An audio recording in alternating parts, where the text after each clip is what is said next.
আসসালামু আলাইকুম guys, welcome to my new blog. আর আজকের ব্লগটা হচ্ছে আমার সবথেকে ফেভারিট একটা রেস্টুরেন্ট, আমার ভাইয়ার রেস্টুরেন্ট। আর হচ্ছে সেটা হচ্ছে গুলশানে, নবান্ন টাওয়ারের পিছনে। রেস্টুরেন্টের নাম হচ্ছে বাংলিশ। সো জ্যামে বসে বসে বোর হচ্ছিলাম, তাই একটু একটু ভিডিও করতেছিলাম। ভিডিওতে অনেক দুষ্টামি করতেছিলাম আমি আর আমার বোন। স্মৃতি আপু, মনির ভাইয়া আর মিলহান আগেই চলে গেছে, আমাদের জন্য ওয়েট করতেছিল নিচে। তারপর আমরা একসাথেই রেস্টুরেন্টে যাই। সো রেস্টুরেন্টটা ছিল দোতলায়, আর সামনেই লেখা ছিল যে ম্যাঙ্গো ফেস্টিভ্যাল। যেহেতু ম্যাঙ্গো ফেস্টিভ্যাল, আজকে সবকিছুই ম্যাঙ্গো দিয়েই ছিল। আর আমরা এখানে এসে বসে বসে গল্প করছিলাম আর প্ল্যানিং করছিলাম যে নেক্সট কোথায় যাওয়া যায়।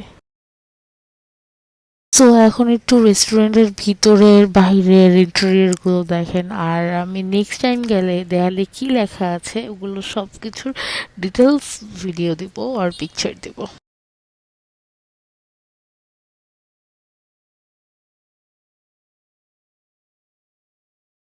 দেন ভাইয়া বলতেছিল যে এখন খাওয়া শুরু করতে পারো। আর আমি একে একে বলে দিব কোনটা কি।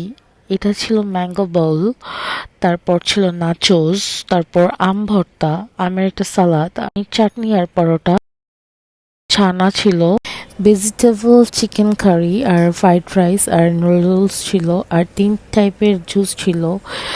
আমার সব থেকে ভালো লাগছে হচ্ছে নাচোস, চিকেন কারি আর ফ্রাইড রাইস।